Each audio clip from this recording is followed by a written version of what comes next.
Let me begin with the name of Allah, the most merciful and beneficent. And I personally feel that my panel today with the two left-handed geniuses of their generation, most attractive batsmen to watch, and they're much more than cricket. So today we are going to talk about the ICC Champions Trophy 2025. And of course, there are certain bad news emanating today that Jasprit Bumrah, probably one of the finest fast bowlers of all generations, he's out of the Champions Trophy, out of international cricket for 6 months. He's rehabilitating in Bengaluru. Then Shakibul Hasan, again, a very flamboyant Bangladesh all-rounder and an eye-catching cricketer. He couldn't make the Bangladesh team because of his illegal bowling action. He failed the test at Chennai. And there are some confusing news about Saim Ayub, the prodigiously talented Pakistan opener. And we personally feel that he should not be rushed back into international cricket because he has a career beckoning. So today we are going to get into the detail why this ICC Champions Trophy in presence of ICC World Cup 50 over and of course the T20 World Cups, why it was introduced at the first place. And what was basically the first thought. And it is all about vulgar commercialism. In 1997, for the first time, the parent broadcasters, they started to acquire the licensed, rights, the broadcasting rights. And probably that commercialism went a long way in modernizing cricket, which we see today. Whether it was for the cause of cricket or it has gone against it, obviously my two experts, they are going to discuss it in detail. So in 1998, because there was no T20 cricket, and ICC was starving and they wanted money, and money had to come through a tournament. So they started the ICC knockout tournament in 1998, and the reason behind was basically, one was to generate money to globalize cricket, and that was precisely the reason that the first two editions, they were held in associate member countries. The first one was in Bangladesh, and the second one was in Kenya. But in 2002, they rebranded it and named it as ICC Champions Trophy. And since then, it has been held thrice in England, once in Sri Lanka, and once in India, and once in South Africa. So this time, Pakistan is the host, and you may well be familiar how controversial it had become at one time. So David, now let's start with you. Obviously you are from a different generation, but you saw that Pecker and World Series cricket revolution, and of course money had to come in for the players. That's fine. But do you really think that this is oversaturation, having a cricket World Cup 50 overs, and then having a Champions Trophy 50 overs, then having two T20 World Cups, and then a burgeoning growth of these T20 private leagues? So where is my test cricket? How is it going to survive? Well, Doc, you've managed to put about 3 hours worth of questions into one, which is one of your great talents. Right, first of all, you've painted a slightly black picture about the origins of Champions Trophy. One of the things that I like about it is that the World Cup itself, the bigger, broader World Cup goes back to the mid-70s, and nowadays it takes forever. If you want to watch the World Cup, you've got to take a month and a half of your life away to be aware of what's going on wherever the competition is held. So what I like about Champions Trophy is that it is shorter, therefore, and was always a question of trying to get the best, by the rankings, the best 8 to 10 teams involved. So it has that benefit of being shorter for starters, which means you get from start to finish in a reasonable time. You don't have to go and do a world tour or a world cruise halfway through to sort of pass the time. I don't mind a World Cup and a Champions Trophy. What I do object to is a World T20 being shoehorned in too often. We are struggling to fill or to find enough days in the year. I was at a conference in Lords this year called World Cricket Matters, where one of the catchphrases was, how do you fit 500 days of cricket into 365 days of the year? So I would sort of like to sort of put the foot on the brake a little bit in the development of all this. The franchises you mentioned, again, there are so many varying thoughts about whether they should all exist in the first place. And there are arguments, for instance, that one actually I attended the inaugural Euro was the ILT20 in UAE, which has a sort of false ring to it because everyone else is playing with sides predominantly made up of their own homegrown players plus the internationals. ILT20 relied on the internationals, and watching it, it was very somehow insincere. Whereas if you look at, dare I say, IPL, PSL, where there are definite allegiances, there are teams that you can identify with, teams that have built up support. There is real interest in who wins or loses. In Abu Dhabi, Dubai, Sharjah, no one gave a flying insert word as, it didn't seem to have that sort of sincerity. And it is a question, your last bit, where, lovers of Test cricket, players of Test cricket, it has gone, hasn't it, in the last 12 months from people suggesting we fix windows for franchise cricket to franchise owners saying we must fix a window for Test cricket.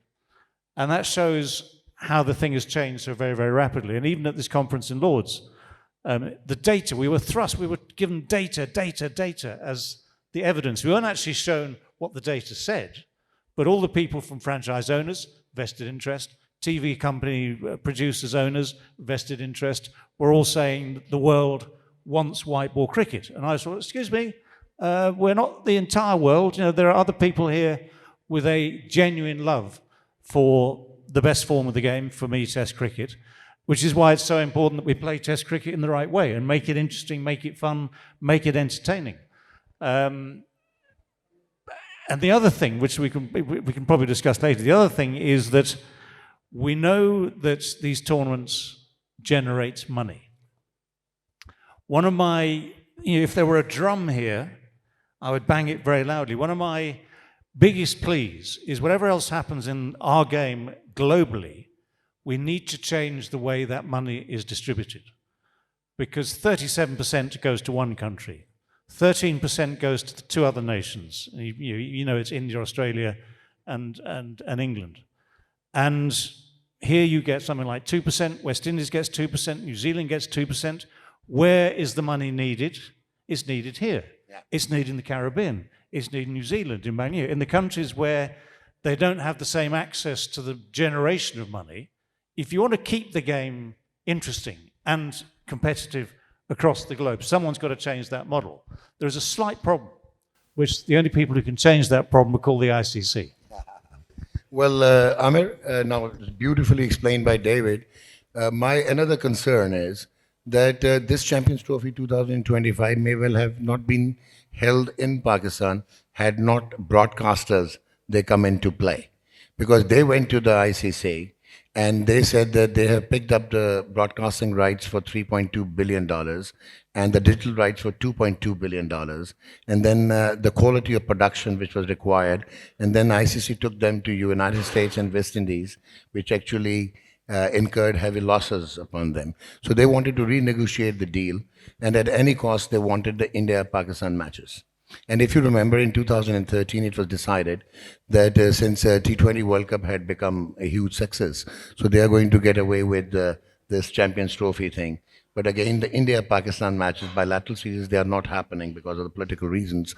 So they become basically the basis for this. Do you think one-day cricket, now being dominated by T20s all around the world, and even T20s, they're loved by the broadcasters, by the respective cricket boards, and by everyone because it's so commercial and mints money. Do you think even one-day cricket is going to survive in terms of how the players are now being attuned to actually T20 cricket? Well, I think for me, even Test cricket is not under threat. When you talk about Test cricket being played nowadays, it's result-oriented. You're getting results not in 5 days, you're getting results in 3.5 and 4 days. So Test match cricket has become very interesting and more result-oriented. And when you talk about doing away with the 50 over game. I think it's essential, for the kids to actually develop. Because when you talk about kids from the age of 14 till the 19, when they become 19, that is the formative year for those players. And to expose them to T20 cricket, there is a huge peril. They won't be able to develop their technique. They won't be able to hone in their skills. So 50 over cricket for me is not under threat as well. Okay. Yes, what ICC needs to learn is how to use T20 as a tool to connect more and more fans or attract more people towards this game. But unfortunately, that tool hasn't been used properly. So if they're intelligent enough, like David alluded to, you use the term some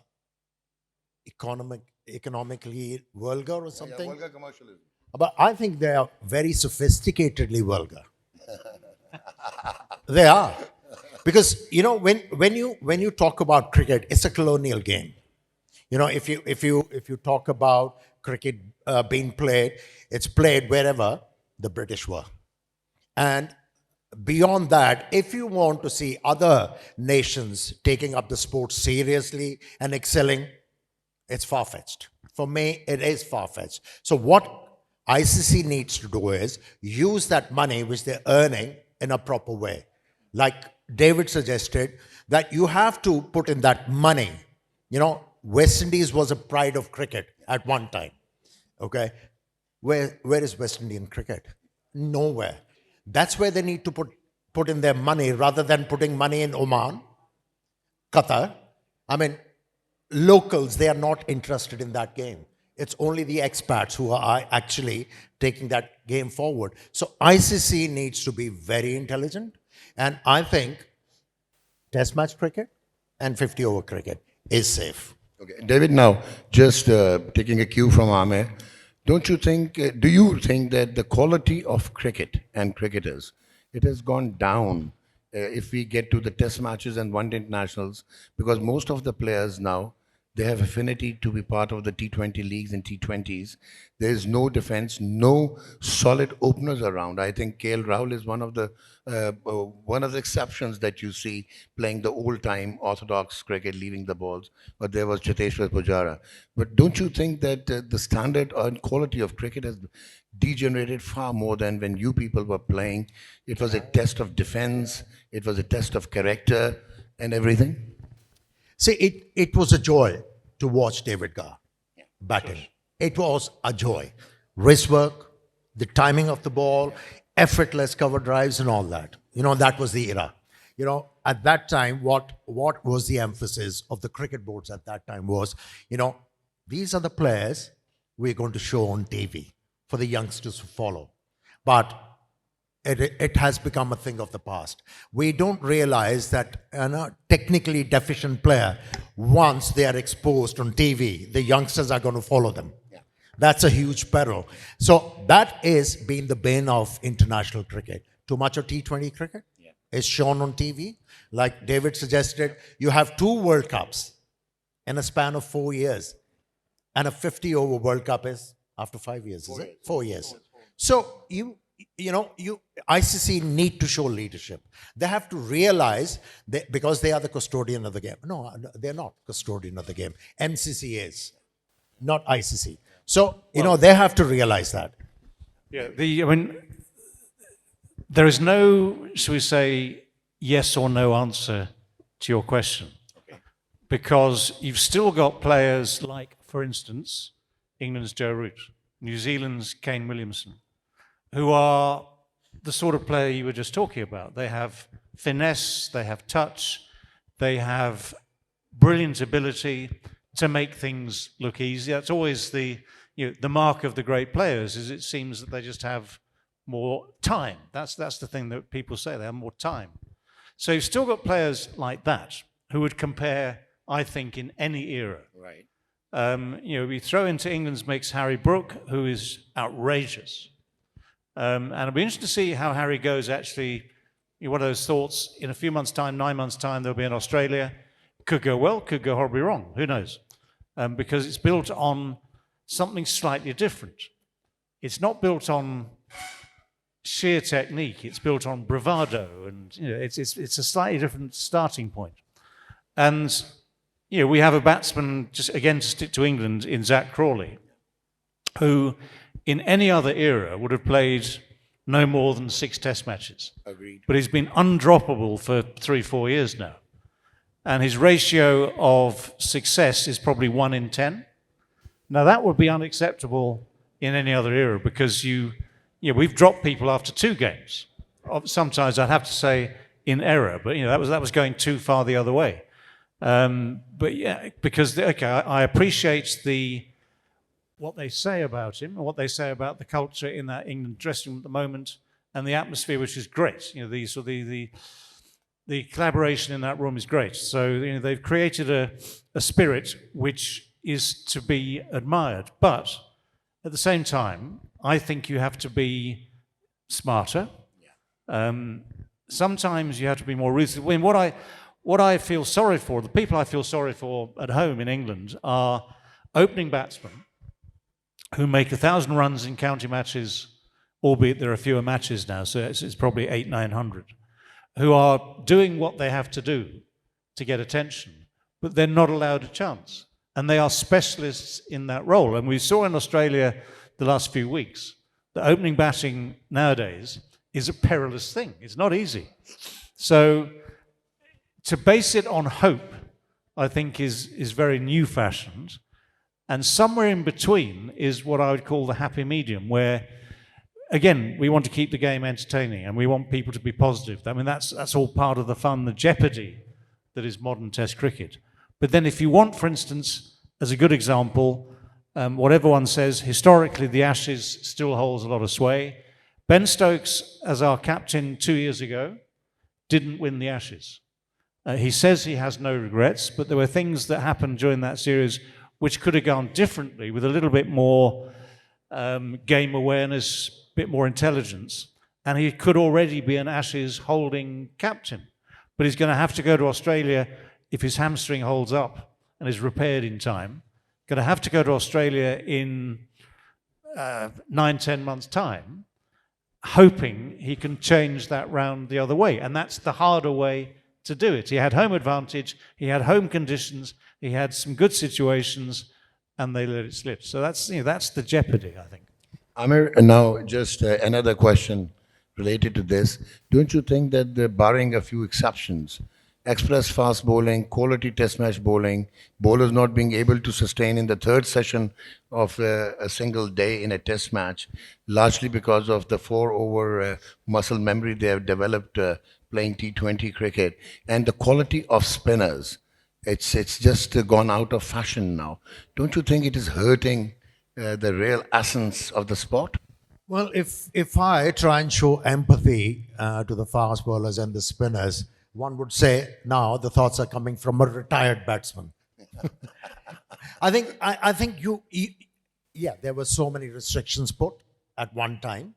Now bowling in T20, ODIs, not so in test matches. It becomes cutthroat when you're bowling in Pakistan or India on those surfaces. But you have to give something to the bowlers. We talk about how the bat makers, they have evolved, thick bats and all that. They are trying to trickle with the ball as well. Another coat of lacquer, higher seam, blah, blah, blah. I think that is good. But eventually, how you're going to encourage people to take up fast bowling? There has to be few incentives. Allow them to bowl more few more bounces, give them good surfaces. That should be standardized. What is happening when you come to Pakistan or you go to India or you go to Sri Lanka? You don't want to be a fast bowler, particularly in that kind of a heat. So what you need to do is you have to create an environment for the kids to be able to take up fast bowling or spin bowling, for that matter. And David, Another, I think, tier that suffered is wicket keeping, because the majority of the teams now they want batsmen who could just stop the ball behind the stumps. Again, there are very few exceptions that you have with the orthodox, conventional, professional, proper wicket keepers. Don't you think this has again taken this T20 cricket has actually hit the conventions of the game like a sledgehammer? Doc, I think if we were in a court of law, I would be asking the judge to say, please don't lead the witness. The there is that. I mean, for instance, okay, I'll stick to my own country again and use England as the example. The best keeper in England is a fellow called Ben Foakes, who has the same sort of magic in his hands as the great keepers of my era, Alan Knott, Bob Taylor, various others who were very famous as mercurial keepers, brilliant keepers. And Ben has been sidelined. So Jamie Smith comes in. Actually, to be fair, has kept well, and he's made the runs that he's wanted. A good example from my era was a fellow called Alex Stewart, who was both an opening batsman potentially and was encouraged to put the gloves on. And he started as a very ordinary wicketkeeper, and like another one, Ian Healy from Australia, became a very good keeper. So, I mean, actually people do raise their standards by being given the opportunity and by continuing to do the job. I mean, Healy, for instance, Heels couldn't catch a thing, and he had to keep to Shane Warne. But he learnt, and became sort of very much a focal point of that Australian team, both with his abilities as a keeper batsman and his sort of feistiness as an individual. So actually, I think there are some very good keepers around the place, even now.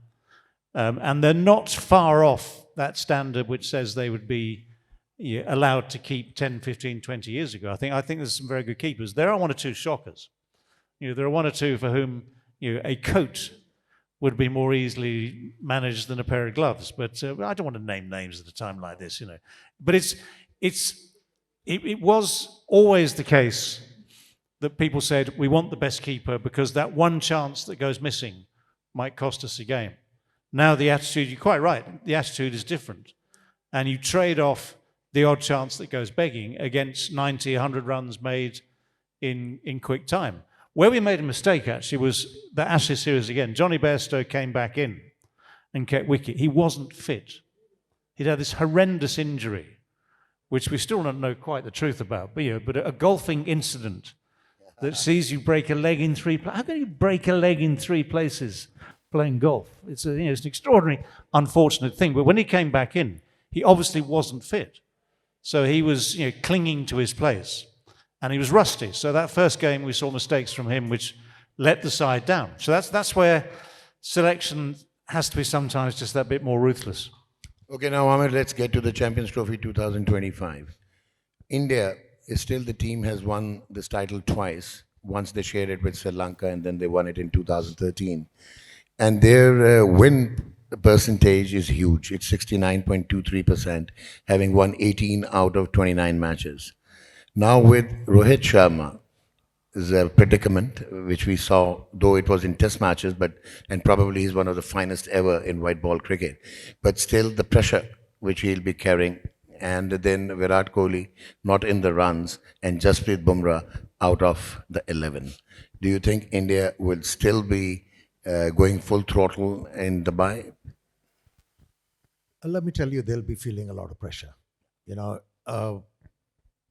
There is a saying that success has too many fathers, and often, okay?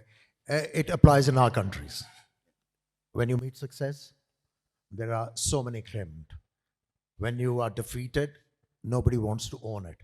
So at the moment, they've been exposed to vituperative kind of criticism in India. Even their ex-cricketers, they are after Virat Kohli, Rohit Sharma, and all that. And if they are part of the team, they'll be feeling a lot of pressure. And at the same time, I want to talk about Pakistani team. Things are getting in place for Pakistani team. And Pakistan has won Champions Trophy once, played in England and won against India. So I think Pakistan has a very good chance to put their hand on that trophy. because yes, Saim Ayub is a setback, and it's a temporary inconvenience for Pakistan. But you have decent openers to replace him. So I think if I see the progress of Pakistan team over 1 year, they have a very good chance of winning the Champions Trophy. Okay, David, now, just first getting to India, that Rohit Sharma led them to a fantastic T20 world title, and everything was gung ho and brilliant and spectacular. And then suddenly, Rahul Dravid, he just went away, and in comes another different character, Gautam Gambhir, and the slide just started for India. May it be connected with this change of the coach, or probably they're at the twilight of their careers, like Virat Kohli and Rohit Sharma. So now Rohit Sharma is their captain, at least for now.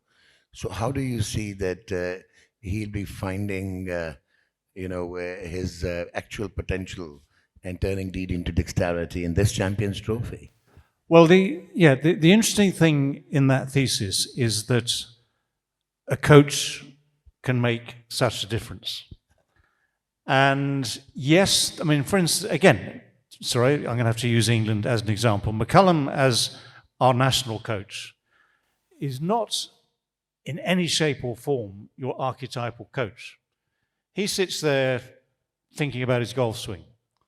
He pats people on the shoulder, on the backside, and says, yeah, let's carry it, do what you want to. You know, it's a very different, it's an atmospheric thing, it's a cultural thing. And if you want to analyze defeat or victory, it is inevitably the players who come first. I remember I was commentating in India some years ago when England lost 3-0. And Ted Dexter, the great Ted Dexter, was chairman of selectors. And I did a radio interview at the end of the series for BBC Radio 4 Today programme, the top-notch radio programme, 8 o'clock in the morning. And the guy said, well, surely the chairman of selectors must be accountable. I said, well, what about the players? They came here, admittedly some shouldn't have done, but it is the players on the field who dictate success or failure. And I like Ted, and the guy asked the same question again, and then third time I said, I said the wrong word. But that's my point, that in the end, a team is led on the field by a captain. The other 10, if they play well, make the captain's job easier. India has a big problem at the moment because you lose someone like Bumrah, who is such a key figure. That is a big, big blow. You've got Rohit, who is short of confidence, and I don't care how good he is at one white ball cricket, but it might be he can stop there, park that test series against Australia and start again.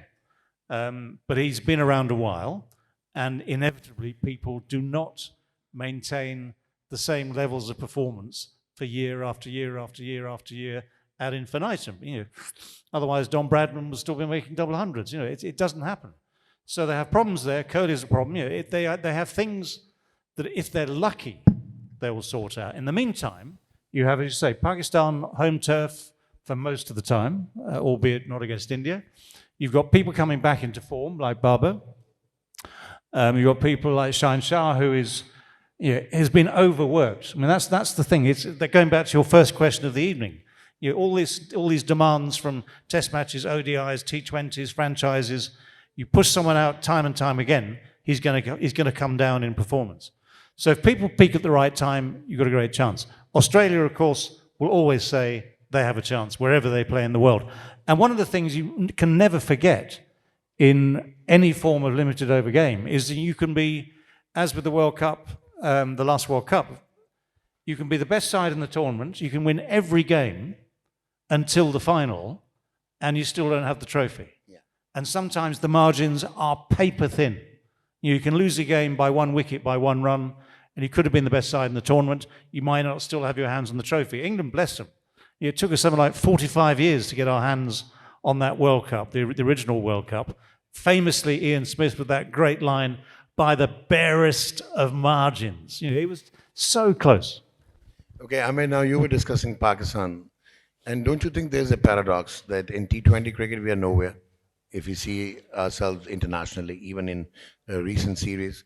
In Test cricket, we are found wanting. we can put up a pace attack together more than 125 kilometers per hour. So, but we actually saw some magical improvement in their one-day outfit, even beating South Africa, though their top order was not working, and Andre Klaassen was the only one struggling out there in the middle. Even David Miller was not on the right side of his form. So, do you really think that now they have to play their matches in Dubai, preliminary matches in Karachi and Rawalpindi, Pakistan, and the conditions and their combination, the one-day combination. So you take them as a dark horse, or you think that they are real serious contenders to defend their title? Yeah, I could actually say it with confidence. Pakistan are favorite to win this one because they have a good combination going.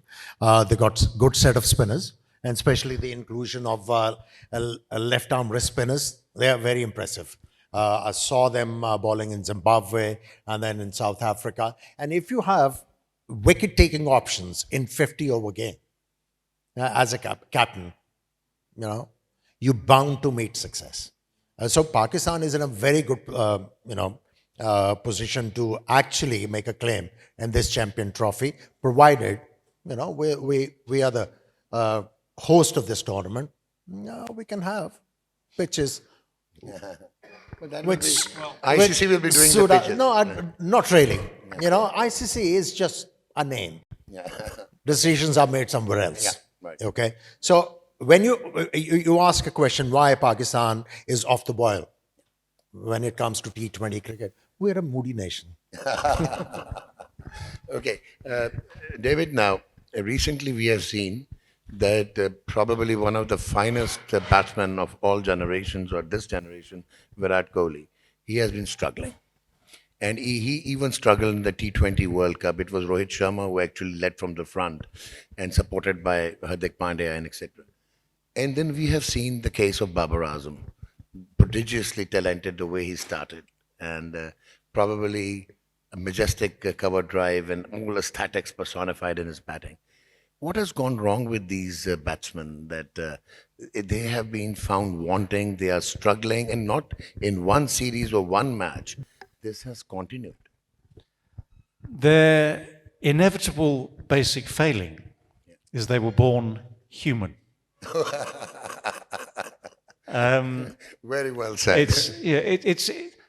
And again, anyone, all of us who've managed to last, say, a decade or 15 years in international cricket. I was dropped from England's test team, I don't know, 3 times, 4 times. Was left out some years later from the ODI team, which was fine. I accepted that. And you have those series and summers where everything seems to work. And it's a lovely, lovely feeling where whatever you do seems to just work. And you have the luck. You miss one, doesn't matter, you get 100. Someone drops you. All those things collaborate to give you what we call form. And if you happen to run into either a very good bowler or a bowling attack for a series and they have their luck, well, then the figures suffer. And what of course we all do is we say, well, Kohli, Rohit, they are extraordinarily good players. And so if they have a bad series, you expect them to come back again. I mean, the interesting thing about Virat is that his figures for 3-4 years now have been way down from, compared to the heights. Whereas the Roots, the Williamsons, Stephen Smith has come back again to making hundreds. They put him into open, which was obviously not his position. But as a good team man, he said, yeah, I'll give it a go. But if you have, and you inevitably have peaks and troughs through history.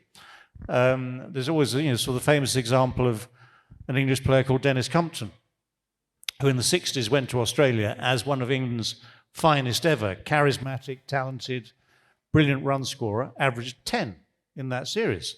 But he comes back. So, I mean, there is this, I think we always have to remember, in fact, what I always try and remember as, say, a talker on the game, as a commentator, is that it's human people out there who inevitably at some stage will make mistakes. That sort of knee-jerk reaction when someone plays a bad shot and gets out. And you think, oh, God, why has he done that? Well, because he's human, and because he's got 0.4 of a second to make his mind up, and because sometimes it goes wrong.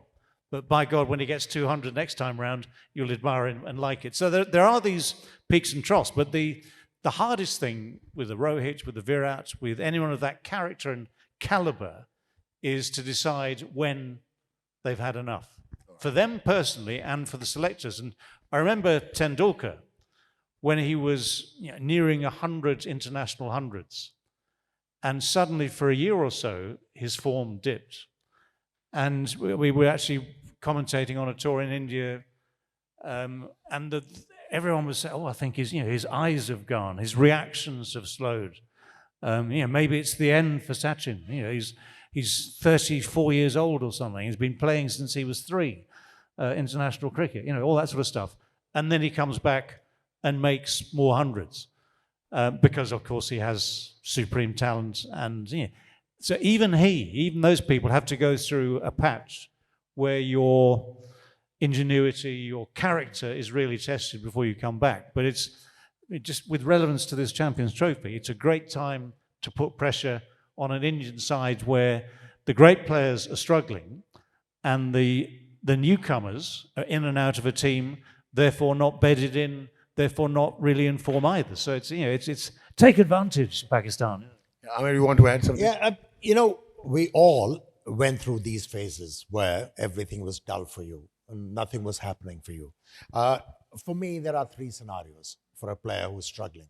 One is psychological, second one is technical, and the third one, most of the players, they struggle with it without realizing their reflexes are not sharp enough. When you go beyond 34, you struggle. You have to do exercises to sharpen your reflexes. That's how you survive for a longer period.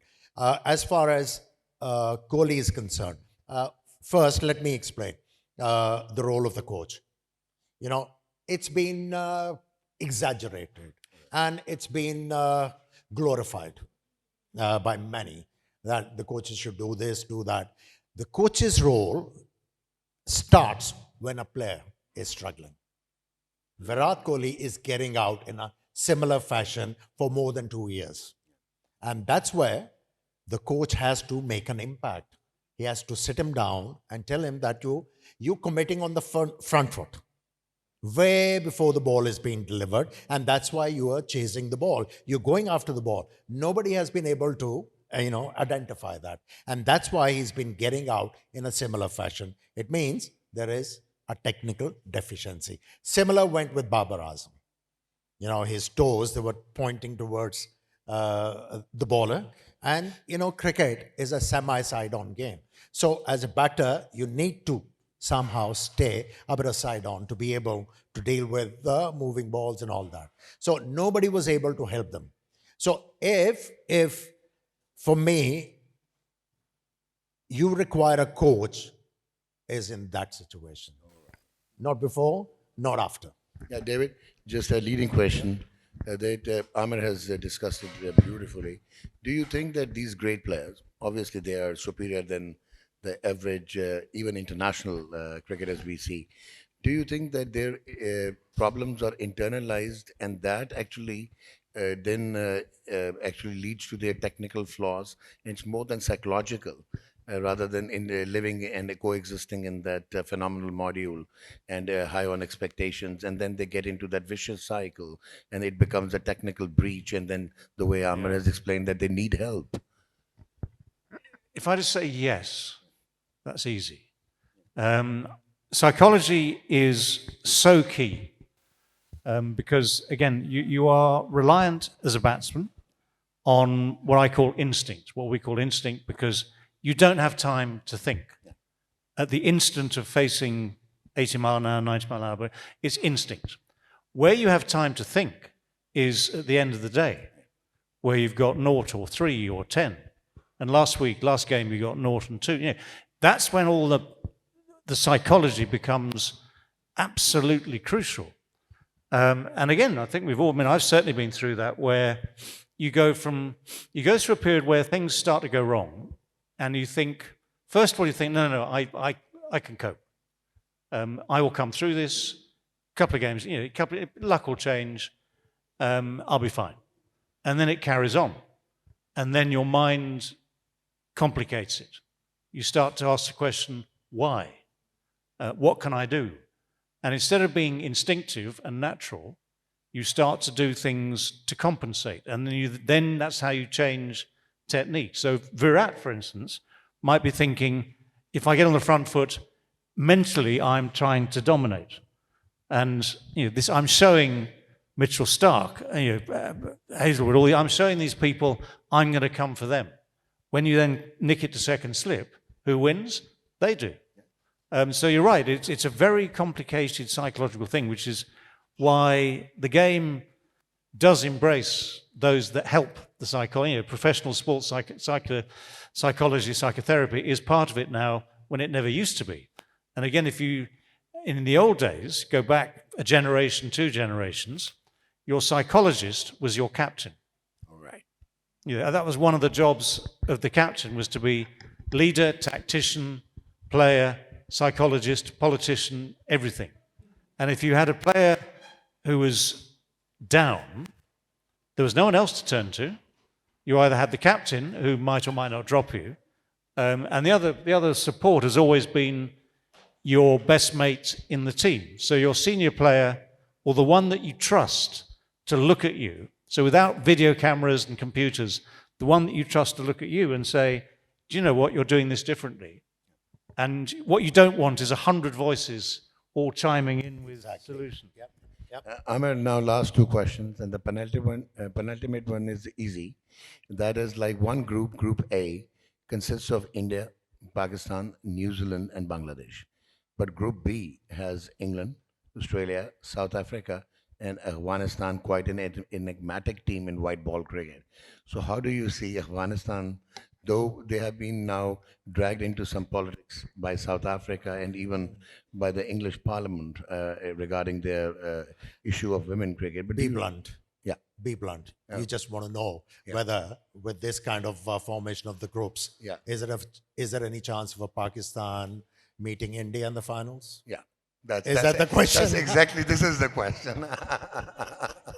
Yeah, there is a chance. Yeah, there is a chance. So that's heartening. I'm more for Pakistan. I'm not sure about India at the moment.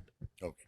And last, David, before we open the house for questions, this thing which I indicated, that the South African sports minister has asked the South African team not to play against Afghanistan, like this Champions Trophy now hot over heels. And then the English Premier requesting, and the 160 parliamentarians, they are saying that because of the women issues in Afghanistan, that England should also not play against the team. You think that politics, like... Well, I think, for clarity, I mean, 2 things actually.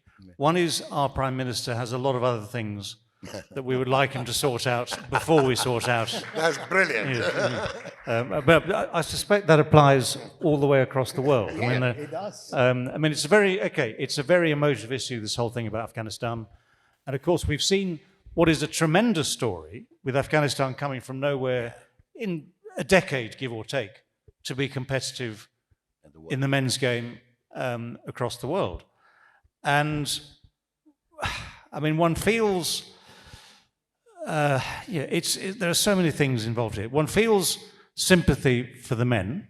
One feels even more sympathy for the girls and women who have had to leave Afghanistan and take up residence in Australia, Dubai, wherever it might be, without being allowed to represent their country. And of course, it is the ICC whose issue it is, because they stipulate that every country should bring on both the men's and the women's game. And there's obviously a gap there. But it's, these are extreme circumstances. I'm certainly not going to hop across the border tomorrow and say, excuse me, can I have a word? That would be foolish, foolhardy, and probably dangerous. And again, it's very nice to be sitting in a comfortable panel, comfortable chairs, debating this, but we are not the people that have to make one of the absolutely crucial decisions. Players, as a rule, understand these things, although I remember England in South Africa in a World Cup many, many years ago had a problem with playing in Zimbabwe. for obvious reasons. And that caused so much confusion in that team because the team had to have a meeting to make its mind up as to what to do because they weren't given either government firm guidance or cricket board firm guidance. I mean, it is the most problematic issue, isn't it? Which I don't have the wisdom to solve it. I think it's their culture. It's Afghanistan's culture. Right. You have to leave it to them. The change is going to be within. Nobody can bring about the change by dictating terms. So I think it's high time for ICC to show leadership because they've been saying it for a long time. We will not tolerate any political interference in cricket. We want some But action they just from them. We just want some action they from just them. conceded to India when it came to this hybrid model. That's why I say So that's we need happening. to see some leadership But from last but not the least, don't you think that now international cricket administration and management, it has become severely polarized? Initially, it was about big three. Now it's only India. And even Australia and England, they are nowhere in the mainstream. So do you think that this is going to hurt the integrity of international cricket? I got the gist of your question, Doctor, but Yeah. the thing is, cricket was run smoothly when ICC headquarters were in London. Yeah. Right. Do I need to say more?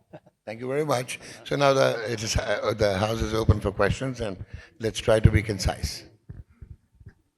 Yeah, only a couple of questions. Yeah.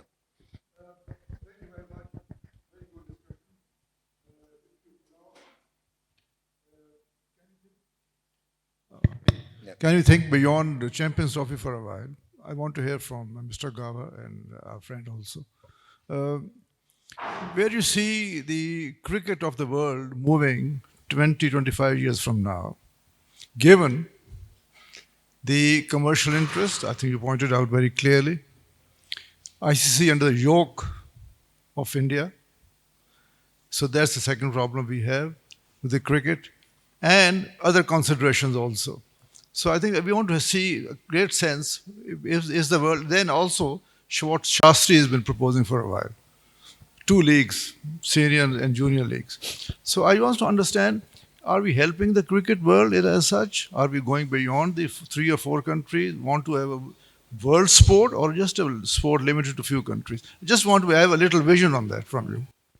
Well, what I was talking about a little while back was this conundrum, the time problem, days in the year, the game's requirements. The dominance of white ball cricket, as I said, was thrust at us because people, it's not necessarily you or I, but out there are a lot of people craving their hamburger of white ball cricket. And to convince India, as we acknowledge, are the power because they have the money, that increasing the number of games in IPL year by year is a bad thing, they will not believe it until in 10 years' time someone goes, do you know what, we're bored with this now. The same thing again and again and again. And that's the problem, my problem with T20 cricket, and even more so with T10, which fortunately I've never had to look at. The crystal ball for 10, 15, 20 years' time will tell you there's going to be a lot of white ball cricket.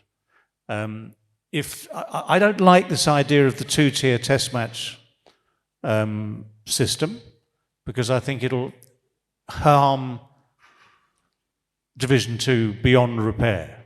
It's actually a sort of like it's a mercy killing in that sense. Which is why I said earlier, I'd much rather see, to start with, the allocation of resources more equitably to allow countries to be able to afford to play it. Because there is going back to the commercial reality, if the West Indies puts a test match on, they inevitably lose money.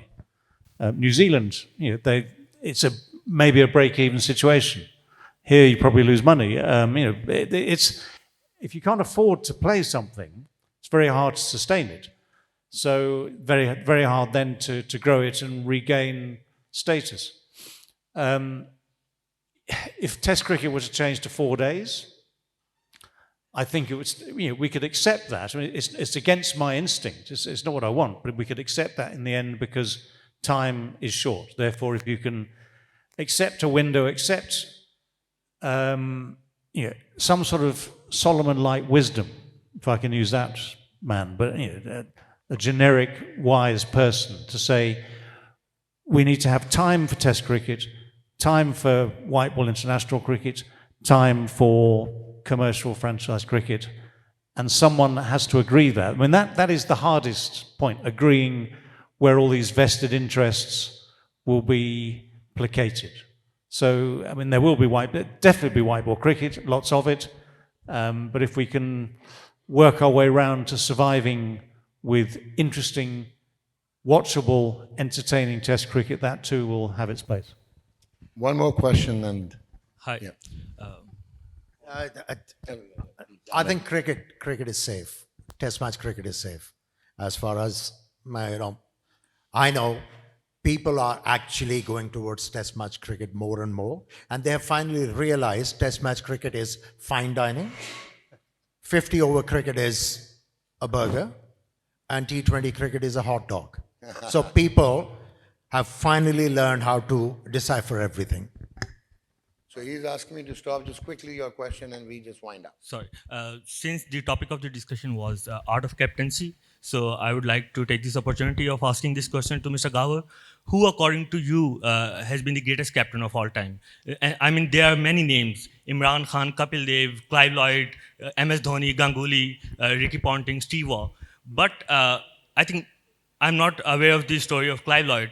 But in case of Imran, he was not assisted by the system. In terms of selection, in terms of coach and manager, I mean, Intihab Alam was just on a ceremonial post. So who do you think is the greatest? And what are the things that make a captain great? Okay. First of all, Imran, who I played against, I have a lot of respect for, and I suppose the infamous 1992 World Cup victory, where of course in England we know that was stolen from us. Has made, sorry, I apologise for that, but it's made a reputation. And from a distance, but I was never in those rooms with him, so maybe Aamer can shed more light, a very inspirational leader. And that Cornered Tigers quote is famous for all the good reasons. With a sense of history, I think the best was Richie Benaud, because every time we talk captaincy, as we did in the previous session, and I deliberately looked up the quotes of the great man who I worked with in commentary boxes, because he had one of the great brains about cricket. Obviously we all know him, or most of us know him as commentary, as a commentator of the highest caliber. But the people that played with him in the sort of late 50s, 60s, saw him as a master strategist, as a people man, as a leader. I think he had the two things, which are the brain to understand what captaincy is all about. And I'll use the same quote again. Captaincy is 90% luck and 10% skill, but for heaven's sake, don't do it without the 10%. He had the brains to think the quote up, and the luck, and the brains to make that 90% work for him. So there was some great. There's a long list of people, but to keep it short because of time, my vote goes to Mr. Richie Benaud. Thank you very much, Aamer. And thank you very much, David. Thank you. It was a David, pleasure, Doc. Before we say adieu today, you forgot Sir Frank Worrell, who changed the conventions of cricket and racism. Indeed. No, well, you can throw him into the mix, Doc, as ever.